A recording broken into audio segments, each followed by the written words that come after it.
Welcome to The Joys of Binge Reading, the show for anyone who ever got to the end of a great book and wanted to read the next instalment.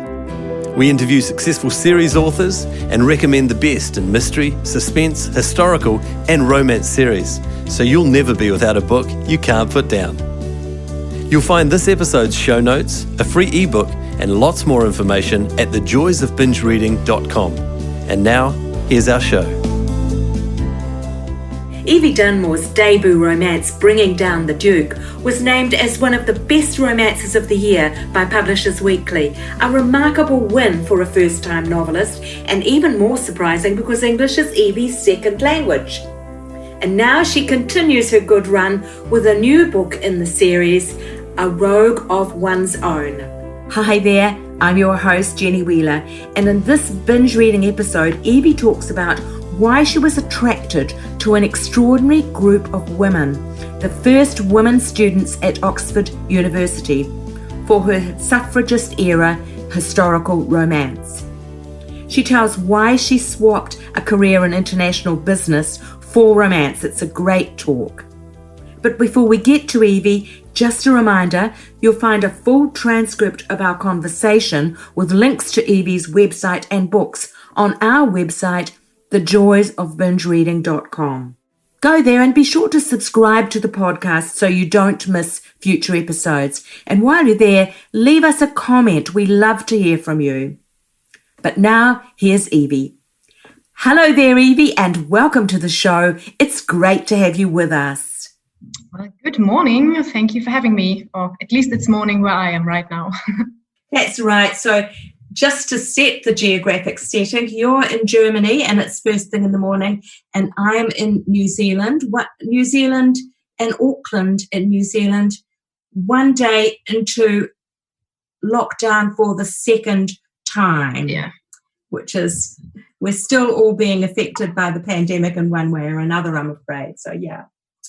So, Evie, you've embarked on a historical romance series called The League of Extraordinary Women, which is set in the late 19th century, the 1880s, and it deals with the suffragist movement, the women's movement of those years. And I use the word suffragist because it is subtly different from suffragette, isn't it? Can you explain what the difference is and why it's important? Yeah, certainly. So the one thing to know is probably that the term suffragist precedes the term suffragette. At least in Britain, the term suffragette wasn't really used until 1906, which was when the Daily Mail created the term basically as an insult for Emmeline Pankhurst's more radical arm of the suffrage movement, because those ladies were causing a lot of trouble. And the suffragists who followed Pankhurst just reclaimed the term. They said, oh, okay, suffragette's actually quite nice. And it sets us apart from the suffragists.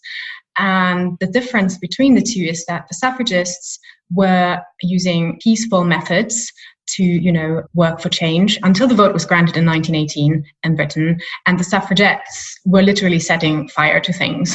So the suffragettes are the more radical women's rights activists that you associate with, the imprisonment and the force feeding and the firebombing, and the suffragists under Millicent Fawcett were more focused on petitioning, lobby work, writing articles. But certainly both groups wanted the vote for women. So Yeah, but the suffragists were working through the mechanisms that society accepted, whereas the suffragettes were willing to do extreme things like throw themselves under horses at races and things like that. Yeah, exactly. I mean, at the time in 1880, the suffragists were already considered quite a radical group, right? But nearly 30 years later, nothing much had happened that they wanted to happen. So things were getting more heated in certain corners in the movement, Yeah, they ran out of patience. Uh-huh. And would it be fair to say that these romances are about feminists falling in love? There is a funny kind of dislocation between the idea of these women who are so intent on independence also finding romance. But I wonder if the word feminist is misleading because it's more a term that's appropriate for our own time rather than the 1870s, 80s. Would that be so? Well, yeah, I'm getting to that in a moment, but first, I find it really interesting what you said in the first part of your question, which is that it's slightly incongruent between like being an independent woman and finding romance, because I do not see that as mutually exclusive necessarily. And I think one of the reasons why I wrote the books is to show exactly that. So personally, I think, it's, there's always a certain dependency within a relationship, but maybe that goes both ways. It's not that as an independent woman, I don't have feelings or I don't want romance in my life. It just becomes harder to negotiate. So that space of like, how difficult is it to negotiate a relationship when you have goals and your own life, so to say? I find that very interesting. And I think that's one of the ideas that drive my writing. But to get to the second part of your question, I think it's fair enough to call them feminists, because historians today would agree that these women were the founding mothers of first wave feminism. That's on the record. And if you look at the basic definition of feminism, which is that, it's the belief that women and men should have equal social, political, and economic rights, then I'd say it's fair enough to call my characters feminists falling in love, because, of course, how you interpret that, how you interpret the ways of achieving this equality and what it means for women's agency, people have always disagreed on. Like you will find it difficult to find the period in time where all feminists and non-feminists agreed on what it means to be a feminist, right? Even back then, we just talked about the difference between the suffragettes and the suffragists. Even they had their disagreements on methods and what it means. But if you know the girls in my stories, they certainly want this equality, and it's actually funny how not new that concept of feminism is. It's really deeply rooted in exactly that time period, if not earlier.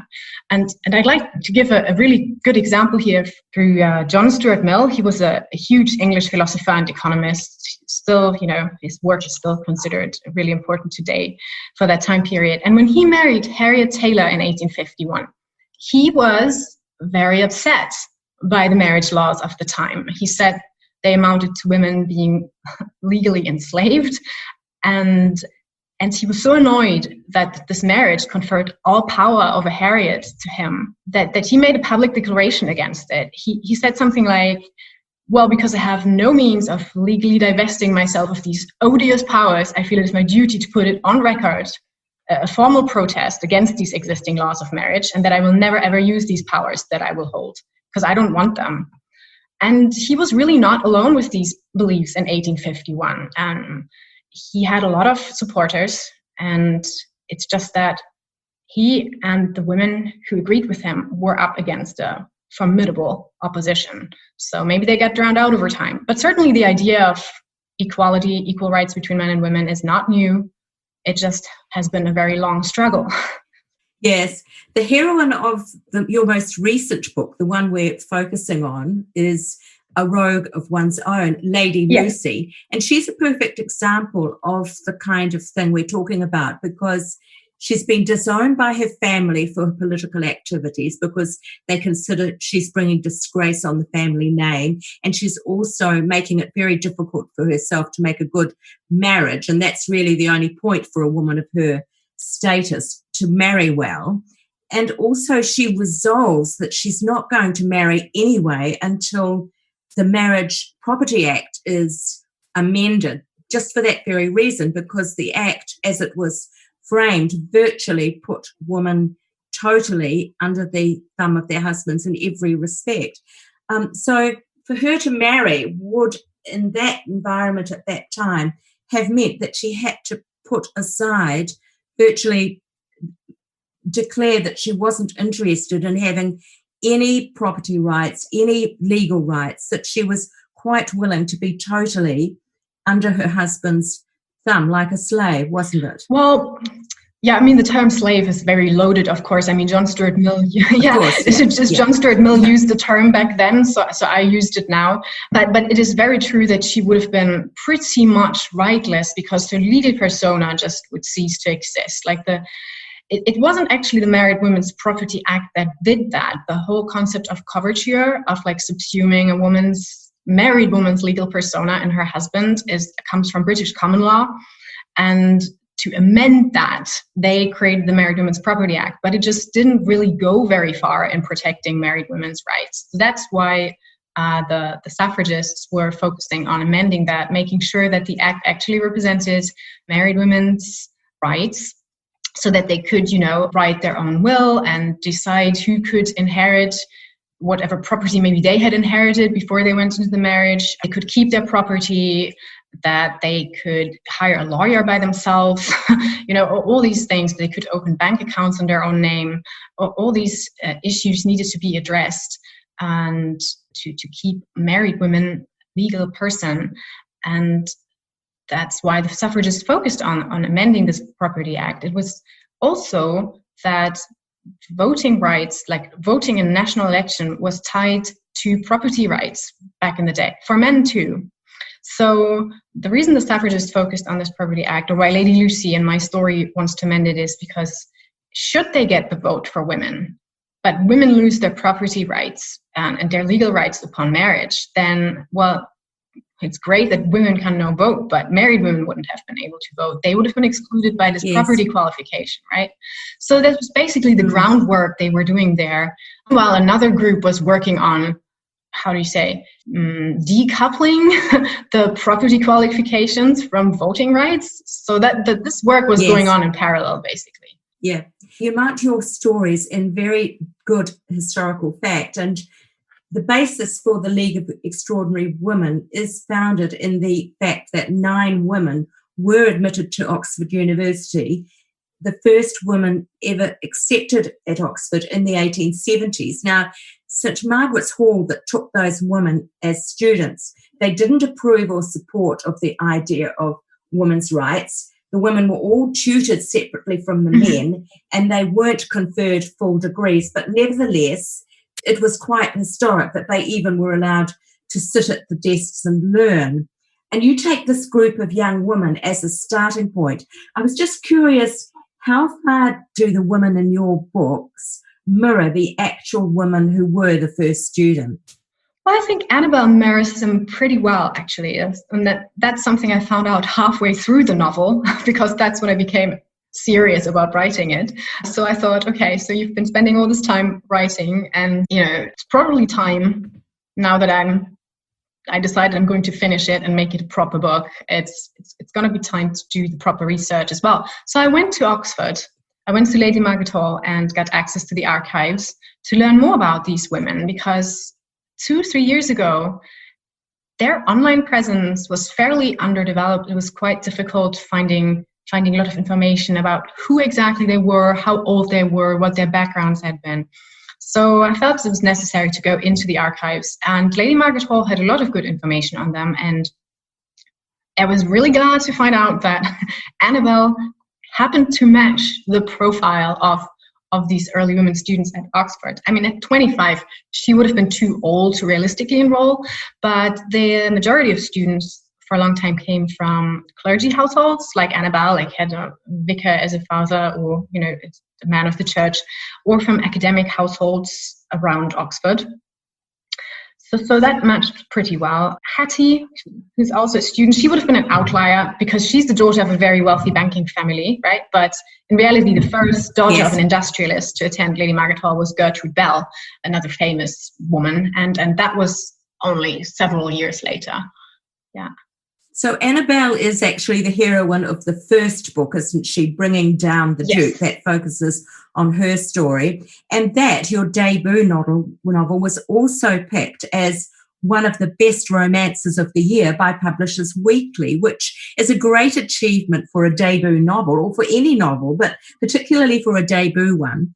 And you had a little secret, which we haven't discussed yet, that you were writing in English as your second language. What was did you find that a challenge, or why did you decide to choose to write it in English? Well, to be honest, that wasn't really a decision. The story just happened to come to me in English. And my written English is better than my spoken English, to be honest. So it's easier for me to write in English than to speak. Why it happened, I don't know. I have always loved the English language. So I read most books that are written in English, originally in English. And I suppose that is how it happened. There's a really strong connection for me between reading and writing. And also I lived in England. I lived in Britain for 4 years, and I lived in the United States. So I've always had English on my mind. So that's how it happened. Yes. You mentioned that you lived in England. You were actually a student at Oxford yourself, weren't you? Yes, I was. Did that give you an advantage in terms of access to those research materials you've mentioned? I think that anyone with a good reason would be able to access the archives of Lady Margaret Hall. You just have to get in touch with the archivist and present your reasons. As it certainly was an advantage for me to get into the Bodleian Library, which is the largest library in Oxford. As an alumna, I have access to the Bodleian for life, and I can just renew my library card every 4 years and I can go in, which is wonderful. Certainly less complicated than if you have to go through the whole process as an outsider, I think. But in general, I would think that you could access those materials if you wanted to, even without having been a student. Yes. Now, your own studies were quite a long way away from this turn you took towards writing romance. Tell us what your first or second or third degree was in. I'm not quite sure how many there were, and why you changed paths to writing romance. So I studied international politics and economics, and I did a master's degree in diplomacy. So it is it's quite a long way away from romance, as you say. Also did not start out as an author. I went to work in business after I graduated for many years. Incidentally, I started reading romance during my long commutes, to clients and back, and after long work days to unwind. So, but really, I started writing my first stories when I was 6 years old. That's when it started, and I was reading a lot at that age too. And so, in a way, I think I'm, actually coming back to myself now. Maybe I'm growing into what I was always meant to do at this point. Yes. A Rogue of One's Own. There's some very interesting material buried in there amongst the romance. Letters that women wrote about their support of the idea of women's rights and talking about how their personal lives were affected. Now, I understand that was a survey that you yourself organised. Can you tell us a bit about how that material came about? It's really quite touching, the way that it is brought into the story. And her male counterpart, Lord Ballantyne, is very much touched by these personal accounts. It helps him to understand what women are thinking and feeling. Yeah, thank you.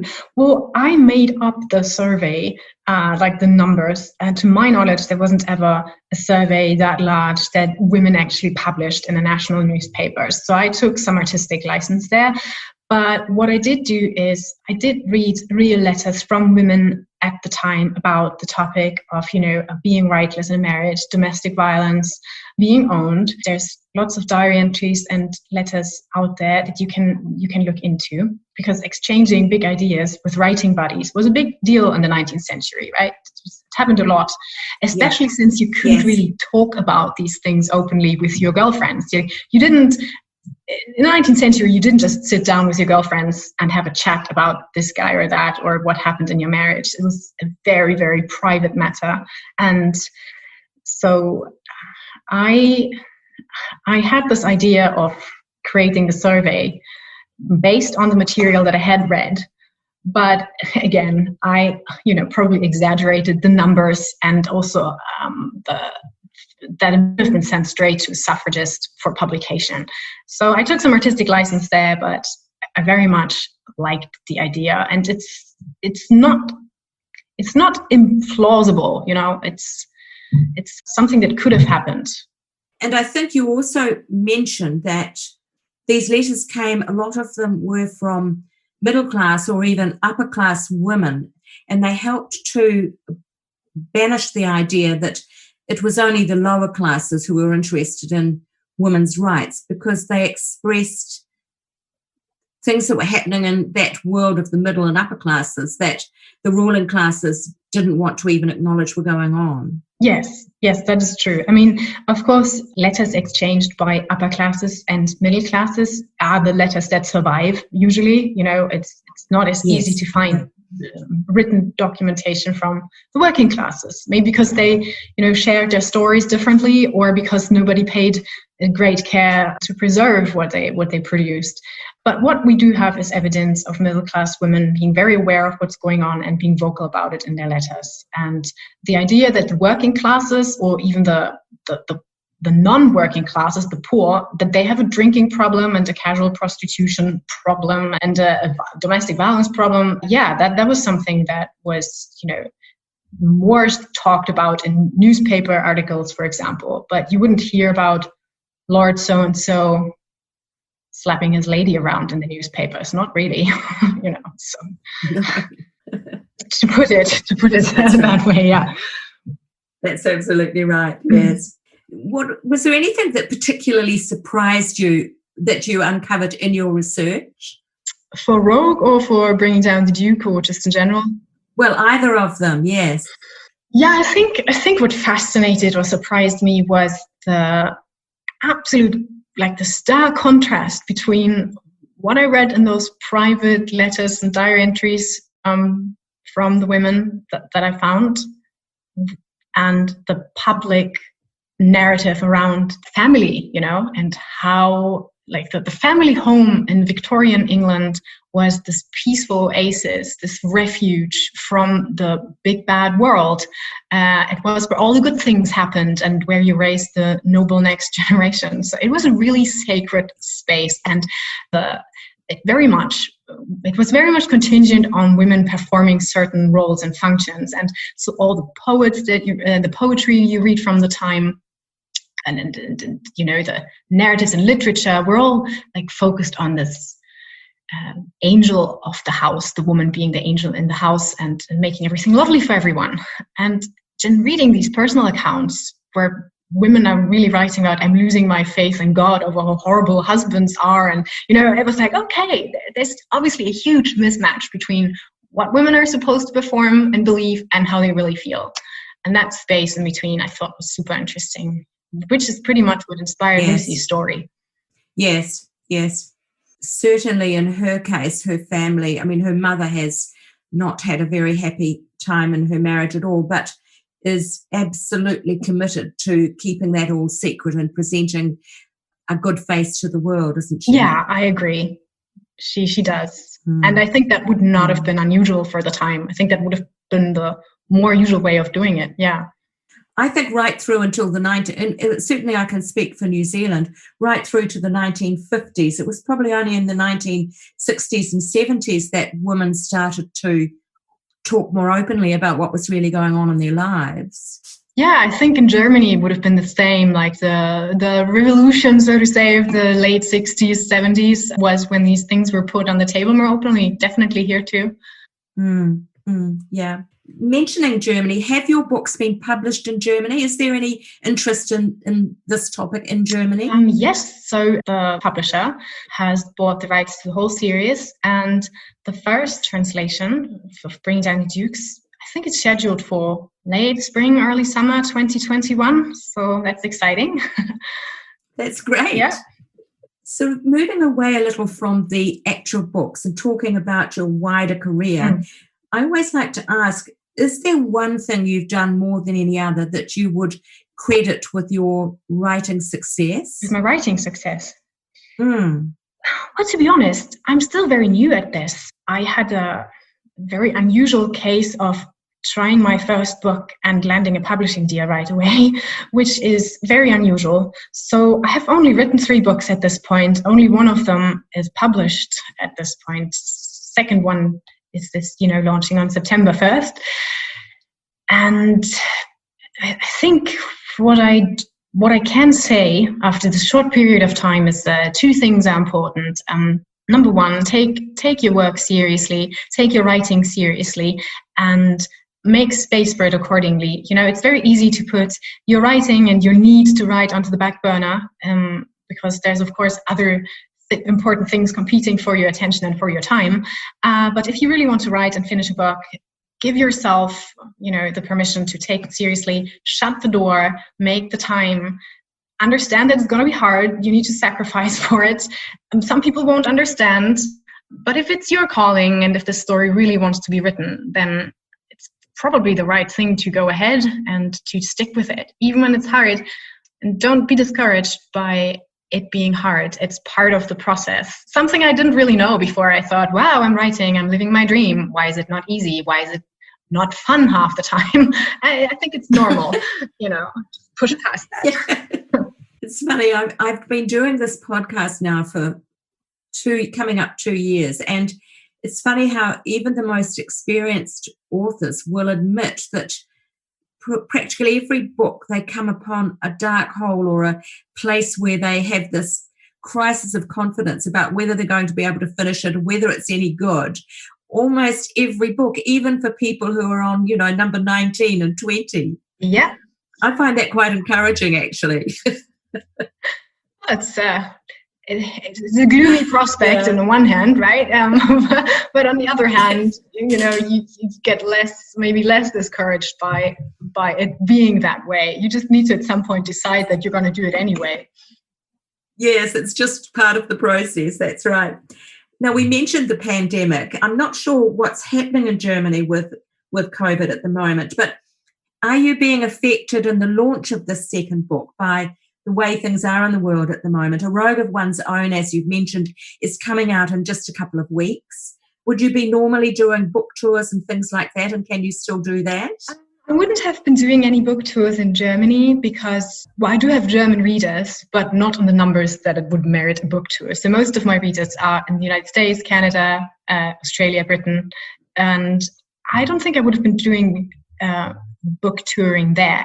But it's certainly affected, firstly, the mood, everyone's mood, about how to promote books. It's like it doesn't really feel amazing to promote like love stories and romances during such difficult times, even though I did see that romance novels gave a lot of people a lot of comfort during the lockdowns and during COVID. A lot of people took refuge in that world.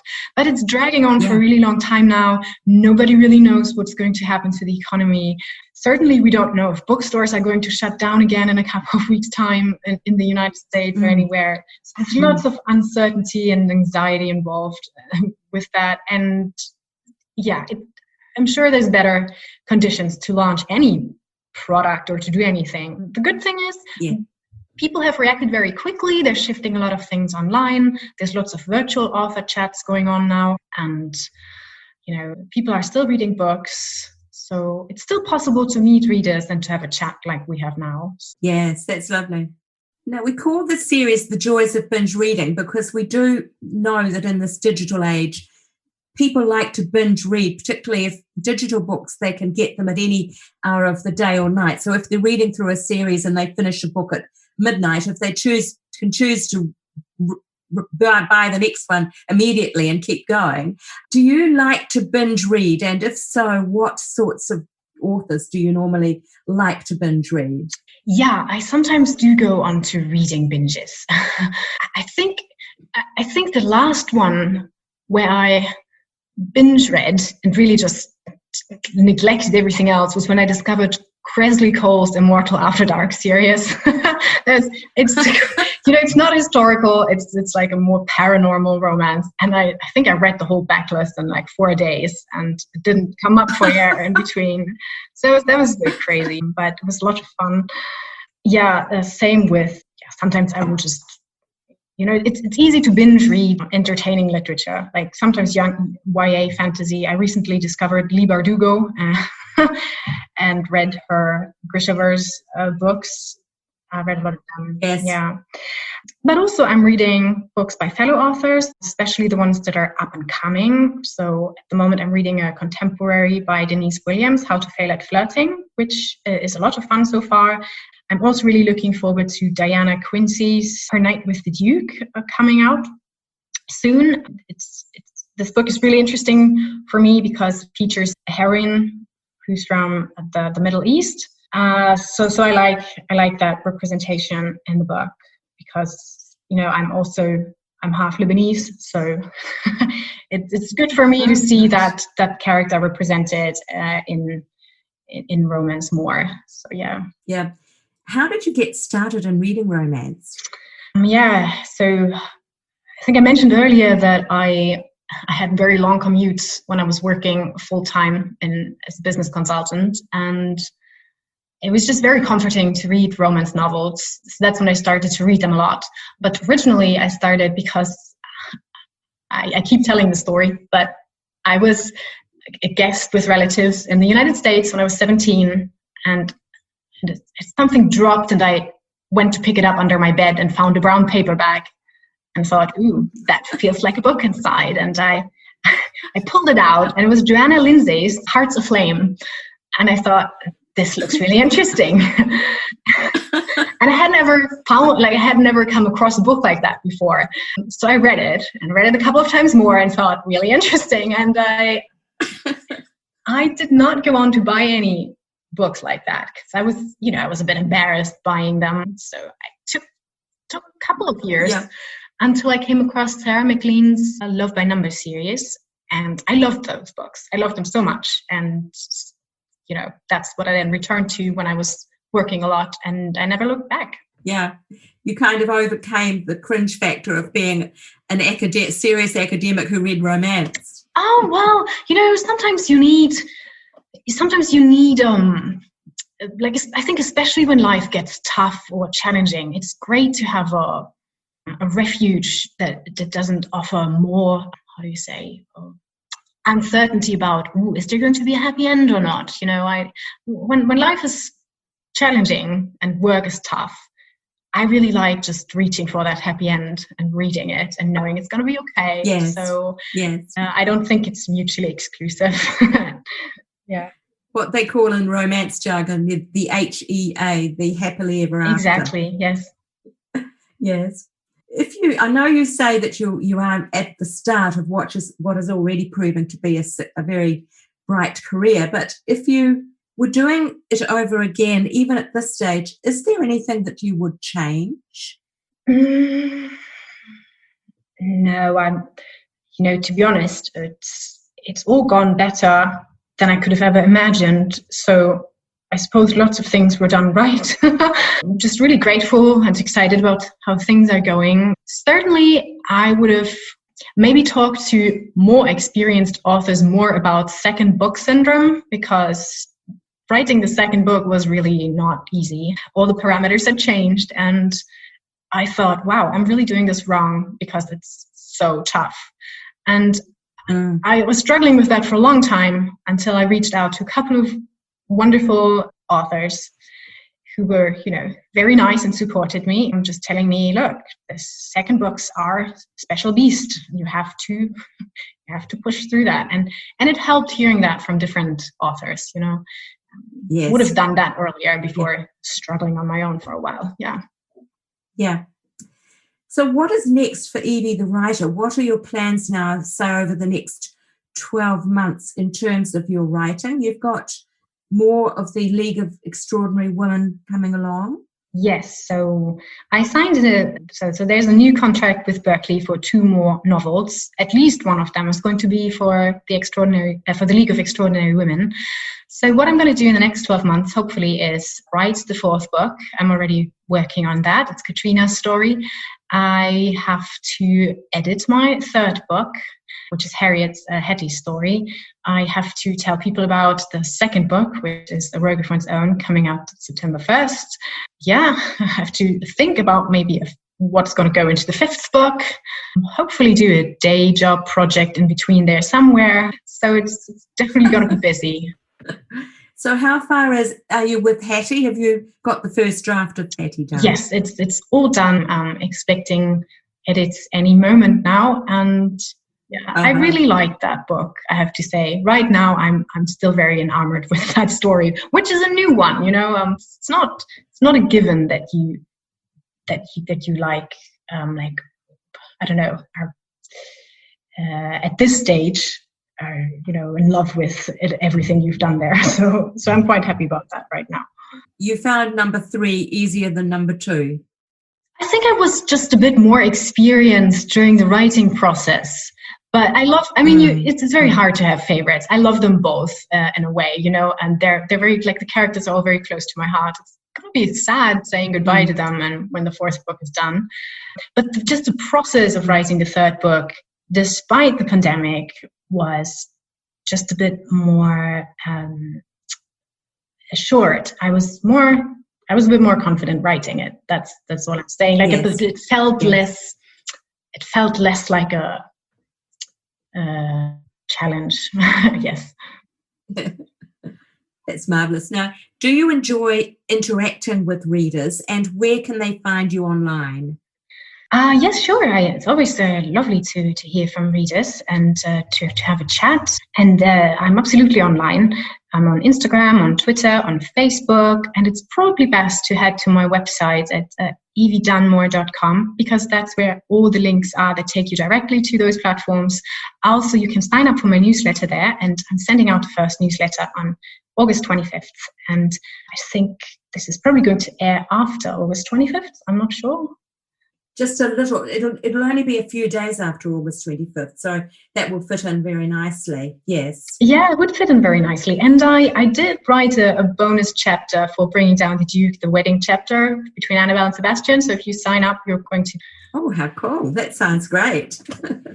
We'll have all those links we do full show notes for every podcast, a transcript of our conversation, and we include links in that transcript so that people will be able to go online and find them there forevermore. They don't have to rely on scribbling them down while they're listening to us. Oh, that sounds brilliant. Look, Evie, it's been wonderful talking. It really has. I think you're doing a great job with your Suffrage romance, and we'll look forward to the coming books. Thank you so much for having me. Our pleasure. Thank you. Bye now. Bye-bye. Thanks for listening to the Joys of Binge Reading podcast. You can find all the details and links for this episode at www.thejoysofbingereading.com. We'd love to hear your comments and suggestions for who you'd like us to interview next. And if you enjoyed the show, take a moment to subscribe on iTunes or a similar provider so you won't miss out on future guests. Thanks for joining us, and happy reading.